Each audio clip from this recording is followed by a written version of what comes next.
How much is the base to emitter voltage of a transistor in the on state, है ना, on ही है, बताओ फटाफट बता दो।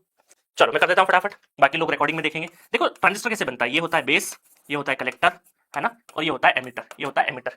और इनके बीच में क्या होता है, डायोड्स होते हैं। क्या होते हैं इनके बीच में, डायोड्स। ऐसे डायोड लगाते हैं अपन, और अपन एक्टिव रीजन है, सैचुरेशन रीजन है, कट ऑफ रीजन है, इन डायोड की पोजीशन से अपन बोलते हैं।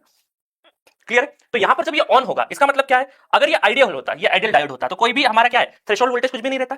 और जब भी कभी कोई डायोड की कैटेगरी हमें नहीं बोली है, तो हम जनरली सिलिकॉन डायोड को ही यूज करते हैं, जर्मेनियम डायोड को यूज नहीं करते हैं। तो यहां पर जब ये ऑन पोजीशन में होगा, ऑन पोजीशन में होगा, तो इसका मतलब क्या है, आपका जो कट ऑफ जो आपका वोल्टेज है डायोड का, वो कितना हो जाएगा, 0.7। वो क्या हो जाएगा, 0.7, जीरो नहीं, आइडियल का नहीं पूछा है, आइडियल का नहीं पूछा है, 0.7। तो बेस टू एमिटर वोल्टेज कितना होता है, 0.7 हो जाएगा, 0.7 volt. B is the correct answer, है ना। कहीं पर भी आइडियल नाम की चीजें नहीं लिखी है। ऑन स्टेट जब ये ऑन होगा, तब यहां पर ये डायोड का एक बैटरी रहता है।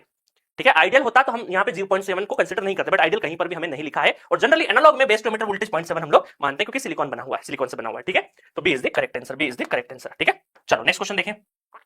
इन the equation gives below which is not the Maxwell equation. देखिए मैक्सवेल की चार इक्वेशन है, मैक्सवेल की क्या है, चार इक्वेशन है। वो पॉइंट फॉर्म में या शायद एक फेजर वेक्टोरिकल फॉर्म में, दो अलग अलग फॉर्मेट में अपन करके जाते हैं, वो बिल्कुल करिएगा। ईएमएफटी में अनंत शेखर सर ने बढ़िया तरीके से आपको करवा रखा है, साकेत वर्मा सर ने भी ईएमएफटी का बढ़िया तरीके से पिछले 5 साल क्वेश्चन करा रखे हैं, हम लोगों ने ईएमएफटी पूरा डाल दिया आपके कोर्स में। तो मैक्सवेल इक्वेशन बहुत अच्छे से चारों इक्वेशन पता हो, है ना। इसमें जो नॉट द मैक्सवेल इक्वेशन है वो आखिरी है डी, डी इज दी, ये कंटिन्यूटी फॉर्म है, एम्पीयर सर्किट लॉ का कंटिन्यूटी इक्वेशन है। ठीक है, बाकी तीनों के तीनों क्या है, मैक्सवेल के फॉर्मेट है।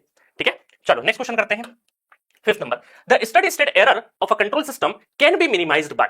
देखिए स्टडी स्टेट एरर मैंने आपको बता रखा था कि स्टडी स्टेट एरर की टेबल होती है। मैंने पिछले सेशन में बताया था कि स्टेप इनपुट, है ना, स्टेप, रैंप और पैराबोलिक, पैराबोलिक और उसके हिसाब से टाइप 0, टाइप 1, टाइप 2 के लिए अलग अलग एरर का टेबल है। वो टेबल को अगर आप ध्यान से देखोगे तो वहां पर आपको गेन कुछ इस तरीके से दिखेगा, 1+1 के 1/k ए बी के पी, इस तरीके से 1 अपॉन समथिंग के दिखेगा। ये मैंने ये कर दिया, के आएगा 1 अपॉन के पी के बी, इस तरीके से। पोजीशन नहीं, ये एक्सेलरेशन वाला रहेगा।